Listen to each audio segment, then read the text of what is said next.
ঈদের সিনেমা দিয়েই ক্যারিয়ার শুরু করেন জনপ্রিয় চিত্রনায়িকা শবনম ইয়াসমিন বুবলী। অবিশ্বাসের পর থেকেই প্রায় প্রতি ঈদে তার অভিনীত একাধিক সিনেমা মুক্তি পায়। সেই ধারাবাহিকতায় ২০২৫ সালের রোজার ঈদের জন্য বুবলী অনিয়মিত একাধিক সিনেমার মুক্তির তালিকায় নাম লিখেছেন। যদি চলতি বছরে তার অভিনীত হাফ ডজন সিনেমা রয়েছে মুক্তির মিছিলে।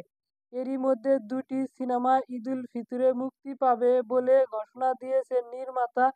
একটির নাম জঙ্গি। ছবিটির পরিচালনা করেছেন নির্মাতা এম রহিম। সিনেমাটিতে বুবলীর সঙ্গে জুটি বেঁধেছেন অভিনেতা সিয়াম আহমেদ। অন্যটি বুবলী অভিনীত সিনেমা পিঙ্কি। এটি পরিচালনা করেছেন জাহিদ জুয়েল। এই সিনেমায় বুবলীর নায়ক আদর আজাদ ঘোষণা দিয়েছেন জঙ্গি সিনেমা ২০২৪ সালে কুরবানি ঈদে মুক্তি দেওয়ার ঘোষণা দিয়ে শেষ মুহূর্তে সরে যায়। এরপর চলতি বছর ঈদের